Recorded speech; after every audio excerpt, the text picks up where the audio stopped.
여러분 안녕하세요. 정은입니다. 최근 미국 정부가 금리 인상을 발표하면서 캐나다 부동산 시장에 악영향을 미치지 않을까 우려하시는 분들이 많은데요. 천정부지로 오른 부동산 가격이 앞으로 어떻게 바뀔지 전망을 내다보기가 어려운 가운데 오늘은 부동산 전문가 서동석 중개인을 모시고 좀 더 실질적인 얘기를 나눠보도록 하겠습니다. 안녕하세요. 안녕하세요. 네, 안녕하세요. 자, 사실 미국 정부가 금리 인상을 발표를 했어요. 그래서 결국에는 그 곁에 있는 저희 캐나다까지도 부동산 시장에 영향을 미치지 않을까 많은 분들이 우려를 하고 계시는 게 사실이거든요. 지금 현재 기준으로 부동산 시장이 어떤지 그 동향에 대해서 좀 간단하게 말씀해 주시겠습니까? 네, 그동안도 부동산이 크게 지속적으로 올라왔습니다. 그런데 이번에 2월 달에 부동산 시장이 다시 한번 크게 오른 바 있습니다. 네. 이번 부동산 상승의 특징은 어떤 특정 부동산만 오른 게 아니라 주택과 콘도, 기타 부동산도 모두 동시에 오른 특징을 가지고 있습니다. 그래서 가격 격차가 더 벌어진 상태입니다. 네. 그리고 오늘 이제 주제가 부동산 시장 속의 불균형, 말 그대로 이제 밸런스가 안 맞는다는 그런 말씀인데 그건 뭘 뜻하는 건가요? 어떤 말씀을 해주실 건가요? 네, 부동산 같은 경우는 전통적으로 수요와 공급에 의해서 결정되긴 하지만 선호도가 가장 가격 차이를 확대시키는 요인입니다. 네. 실질적으로 굉장히 좋은 땅값 밸류가 높은 지역보다 지금 오히려 선호 지역들이 굉장히 오랫동안 많이 올랐기 때문에 저희들이 알고 있는 좋은 주택 지역보다 오히려 그렇지 않은 지역이 더 오른 지역이 많습니다. 네. 예를 들어서 리치몬드 힐 지역이나 마캄 지역, 노스욕 지역, 반 지역은 대표적으로 많이 오른 지역입니다. 네. 과거 1년 동안 40% 가까이 올랐습니다. 그래요. 네. 네. 자, 그럼 좀 실질적인 얘기를 들어가 보도록 할게요. 많은 분들이 이제 콘도, 새로운 콘도를 분양을 받으시기도 하고 또 기존에 있는 콘도를 이제 구매하시는 거에 대해서 좀 고민을 하세요. 어떤 거를 실제로 사야 투자 가치가 있는지. 사실 부동산이라는 게 이제 거주하는 것뿐만이 아니라 투자를 하기 위한 그런 이제 매체로 생각하시는 분들이 많잖아요. 그럴 때는 어떤가요? 네, 분양 콘도와 기존 콘도를 비교하는 것은 부동산을 바라볼 수 있는 가장 좋은 방법 중에 하나입니다. 네. 왜 그러냐면 기간과 가격, 로케이션이 모두 다른데 그 부분의 차이가 우리 생각과 일치하지 않은 경우가 많습니다. 지금 분양 콘도들은 영 스트리트에서 좀씩 멀어지고 있습니다. 네. 이유는 콘도 부지를 확보하기 어려워서이고요. 기존 콘도들은 현재 있는 자리가 오히려 분양 콘도 지역보다 좋은 데가 많습니다. 네. 그렇지만 분양 가격은 기존 콘도 가격보다 상당히 높습니다. 맞아요. 네. 더군다나 4년, 보통은 5, 6년을 기다려야 하기 때문에 실질적으로 기존 콘도보다 가격 분석을 해보면 그거보다 더 높다고 말할 수가 있습니다. 그래서 기존 콘도를 잘 살펴보고 분양 콘도를 분양받으실지 기존 콘도를 매입하실지 이 부분을 유심히 유념하시는 게 좋습니다. 네. 근데 사실 저처럼 이제 일반인들은 그거를 비교해서 한쪽으로 판단을 하기가 쉽지가 않잖아요. 어떤 점을 주의해서 봐서 투자를 해야 된다든지 그런 걸 잘 모르는데 좀 간단한 팁을 주신다면 어떤 거를 좀 유념해서 봐야 할까요? 예. 콘도는 가장 중요한 게 로케이션인데요. 로케이션, 위치 선정에서 가장 중요한 것은 접근성입니다. 접근성이라고 말하지만 쉽게 말해서는 지하철이 가까운지, 고속도로에서 진입로가 얼마나 가까운지 이 두 가지를 보시는 게 가장 좋습니다. 그리고 그 다음에는 렌트 가격입니다. 렌트 가격은 사이즈마다 다르고 그 다음에 위치마다 다르긴 하지만 현재 렌트 가격을 MLS에서 찾아보실 수 있기 때문에 쉽게 비교를 하실 수 있습니다. 그렇지만 렌트 가격이나 입지를 비교해서도 가격은 그 방향하고 똑같이 일치하지는 않습니다. 그래서 가격이 좀 저렴하고 렌트 가격이 높고 접근성이 좋은 콘도를 모두 찾아내는 것도 실질적으로는 많은 시간이 걸리지는 않습니다. 네, 알겠습니다. 자, 그러면 이제 콘도를 말씀해 주셨지만 이번에는 콘도가 아닌 경우 이제 저희가 그 다음으로 생각하는 타운하우스의 경우는 어떤 차이가 있죠? 타운하우스일 경우에는 굉장히 타운하우스 내부의 크기라든지 시설이라든지 아니면 건축 형태가 굉장히 다양합니다. 숫자는 단독주택이나 콘도에 비해서 작지만 지어진 형태가 가장 다양한 게 타운하우스입니다. 타운하우스도 반드시 렌트 가격하고 접근성, 그다음에 내부에 지어진 자재를 잘 살펴보시는 게 좋은데 렌트 가격 같은 경우는 실질적으로는 생각보다 더 많은 차이가 납니다. 예를 하나 들어드릴까요? 네네. 이토비코 지역에 약 100만 불하는 좋은 지역에 있는 타운하우스가 있습니다. 5,500불에 렌트된 사례가 있습니다. 네. 최근에. 네. 그렇지만 그런 가격의 렌트비는 노스역에 300만 불짜리 주택도 5,000불을 넘는 게 많지 않습니다. 아, 네. 다시 말해서 렌트 가격의 차이는 실질적으로 렌트 수요를 반영하기는 하였지만 네. 실질적으로 부동산 밸류와 굉장히 밀접한 관계가 있기 때문에 렌트 가격이 너무 낮은 거는 실질적으로 조금 유념하시는 게 좋습니다. 그럼 이제 말씀하시는 건 결국에는 그 주택도 그렇고 콘도도 그렇고 실제로 그 매물에 나와 있는 가격과 비교했었을 때 렌트 가격을 결국에는 같이 비교를 해보라는 말씀이신 거죠? 네, 그렇습니다. 지역에 따라 조금 차이가 있기 때문에. 네. 네. 정리를 다시 해드리면 네. 지금 매물의 가격, 과거의 가격, 그리고 지금 현재 렌트 가격, 그다음에 접근성, 관리비, 이것은 반드시 비교해야 되는 사항입니다. 그렇기 네. 때문에 그것을 비교해 보실 때 다른 지역도 반드시 비교를 하셔서 그 차이가 얼마나 나는지를 잘 확인하시고 인지하신 다음에 매입에 들어가시는 게 바람직합니다. 네. 그러면 사실 저희가 일반적인 지금 정보를 주셨는데 실질적으로 콘도의 경우에 기존 콘도와 아니면 새로 분양하는 콘도를 좀 예를 들어서 설명을 해주시겠어요? 네, 사실 이런 예를 들어야지 그게 얼마나 차이가 나는지를 맞아요. 잘 알 수가 있습니다. 지금 제가 예를 드리는 것은 자료를 제시를 할 수도 있는 정확한 거래 사례입니다. 네. 영앤 에글링턴을 예를 들겠습니다. 네, 핫스팟이죠. 네, 영앤 에글링턴은 굉장히 지금 뜨거운 지역인데요. 네. 영앤 에글링턴에 만약에 스퀘어핏당 800불 정도 한다 그러면 여러분들이 45만 불을 투자하면 주차장이 없는 건물 550 정도를 분양받으실 수 있습니다. 그러니까 새로 분양받는 네네. 콘도의 경우를 말씀하시는 그렇습니다. 거죠. 네. 그것도 역에서 얼마나 머느냐가 많이 차이가 나는데요. 어쨌든 그런 비슷한 사례가 있습니다. 분양 네. 가격이 포디움이라고 하는 아주 저층을 제외하고는 거의 800불 정도 진행되는 것들이 많습니다. 스퀘어핏당요? 네. 네. 그런데 그 스퀘어핏을 45만 불로 계산하면 약 550 스퀘어핏 정도 네. 됩니다. 네. 주차장은 없는 겁니다. 주차장은 따로 지불하셔야 됩니다. 어느 정도 하나요? 주차장은 요즘에 그 지역은 최하 차 한 대 되는 네. 주차장 사이즈 그것이 5만 불입니다.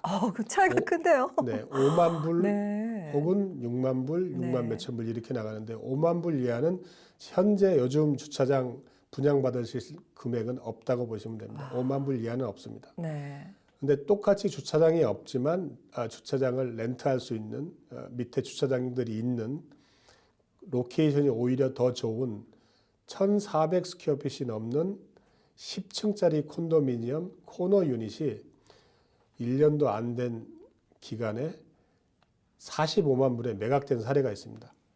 같은 지역이고 실제로 더 이제 위치도 좋은데도 불구하고 기존 콘도는 네. 스퀘어핏도 훨씬 크다라는 말씀이신 거잖아요. 그렇죠. 그러니까 사이즈가. 네, 그렇습니다. 네. 큰 정도가 아니라 네. 거의 2배 이상의 배가 차이가 나나요? 훨씬 크고요. 그 유닛으로 올라갔을 때는 전망이 다 트여 있는 코너 유닛입니다. 10층이지만. 네. 그래서 그런 것을 비교해 보시면 실제 사례를 비교하실 때는 여러분께서 관리비나 렌트비, 분양 가격, 매입 가격을 잘 비교해 보시면 그 차이가 생각보다 크다는 걸 발견하실 수 있습니다. 네. 물론 기존 콘도는 좋은 콘도들이 늘 시장에 있는 건 아닙니다. 그렇지만 분양받으실 때도 요즘에 굉장히 어렵습니다.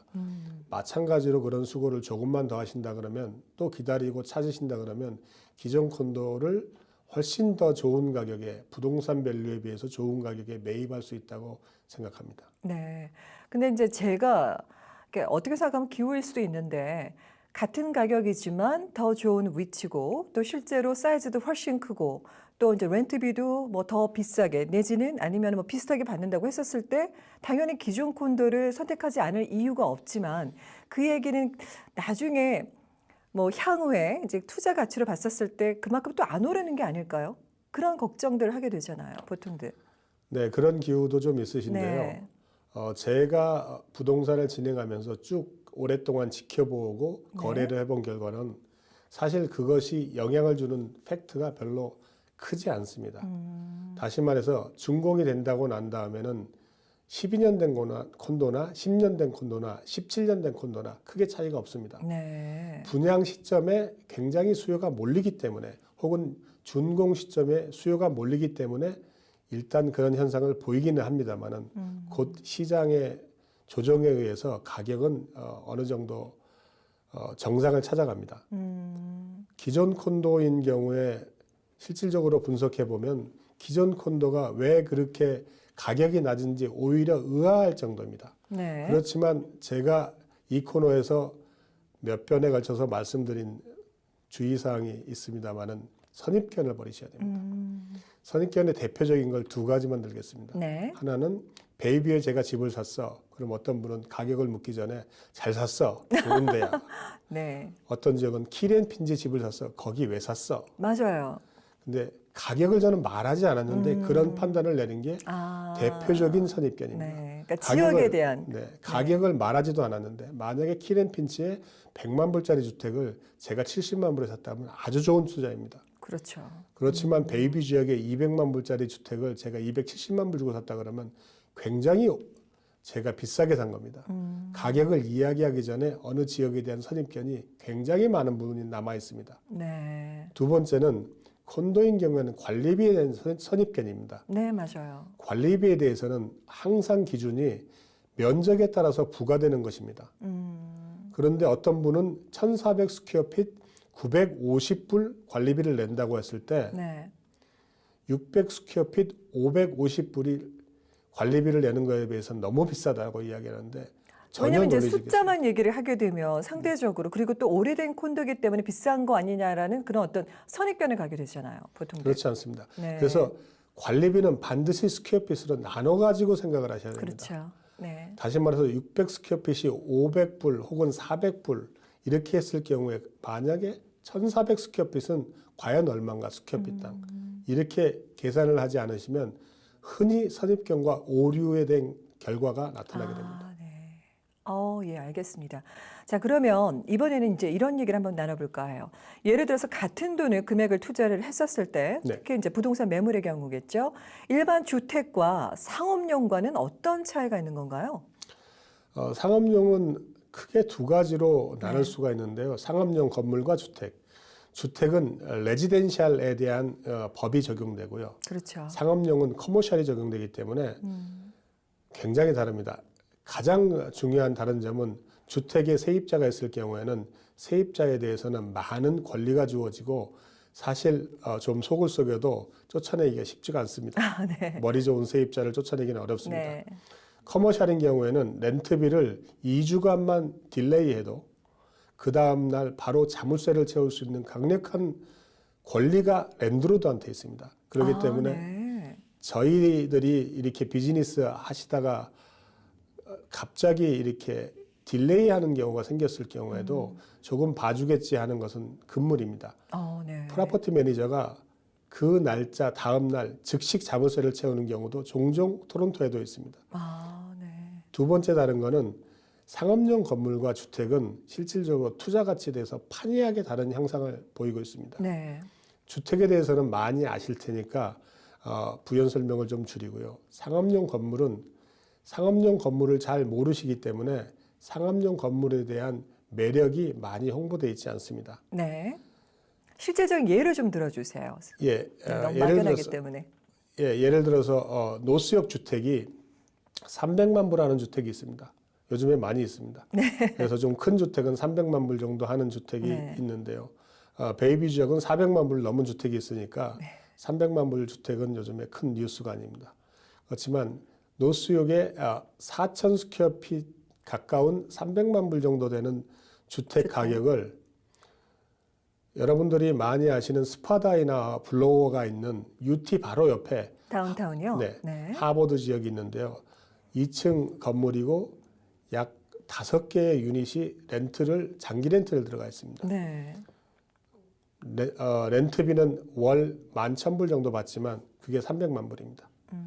그러니까 로케이션으로 보면 훨씬 도심 지역이고 인컴도 훨씬 많이 나오지만 그 가격은 노스역의 주택 한 채 가격입니다.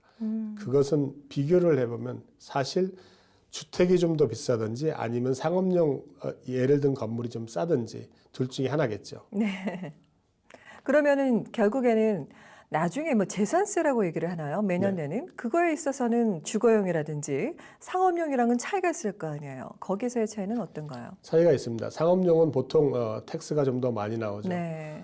그런데 현실적으로는 주택은 모두 랜드로드가 거의 냅니다. 상업용은 그렇게 다운타운 지역에 위치되어 있는 것은 모두 세입자가 내도록 그렇게 렌트가 진행되고 있습니다. 네, 잘 알겠습니다. 자, 그러면 이제 일반적으로 네. 저희 일반인들이 이제 부동산을 실제 거주를 하기 위해서 이제 매물을 구매를 한다거나 내지는 이제 투자를 하겠다라고 결심은 하지만 막상 실천하기가 쉽지가 않아요. 그런데 그 부동산에 저희가 좀 쉽게 접근하는 방법이 있다면 어떤 게 있을까요? 네, 중요한 질문입니다. 네. 제가 말씀드릴 수 있는 것은 다른 예를 들어보겠습니다.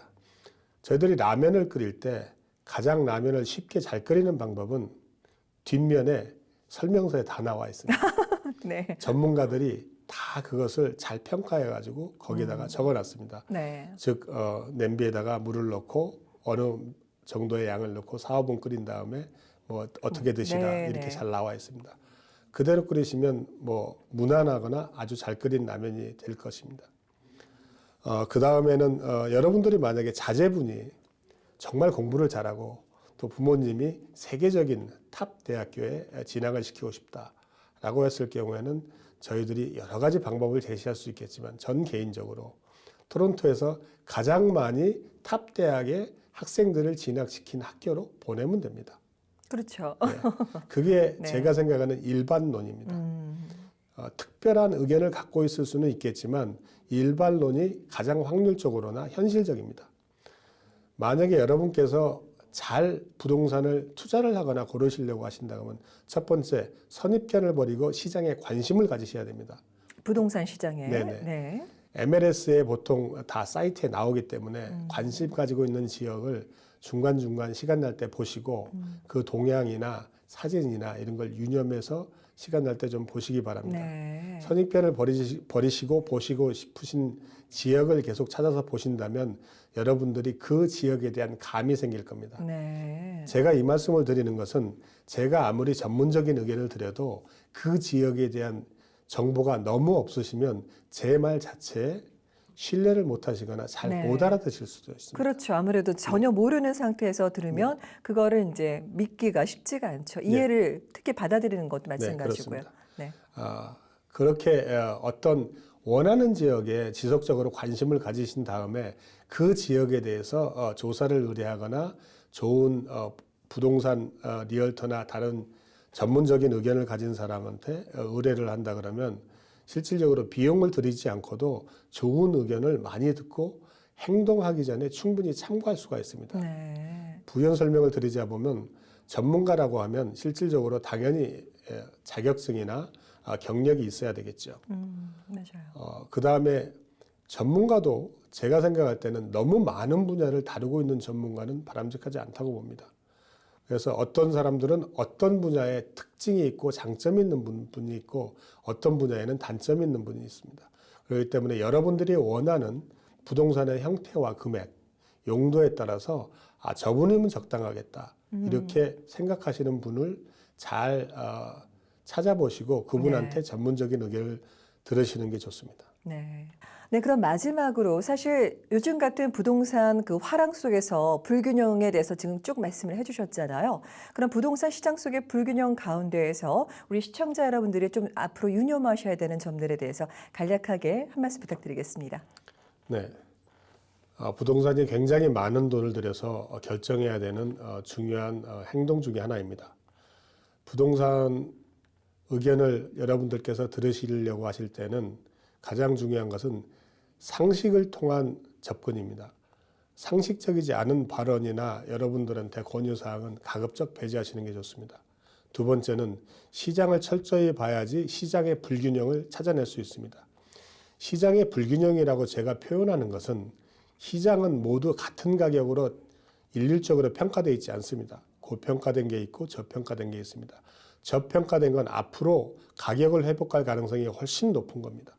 그래서 시장 분석을 철저히 통해서 그런 접근 방법을 가져갈 수 있는, 시장을 와치할 수 있는, 시장을 오래 주목하고 있고 매일 주목하고 있는 그런 부분의 의견을 잘 주목하시길 바랍니다. 왜냐하면 요즘에는 불과 10일 혹은 3일, 2일 만에 좋은 물건들이 팔리고 거래가 거의 이루어지는 경우도 많고, 심지어는 콘도마저 경쟁 입찰이 진행되고 있습니다.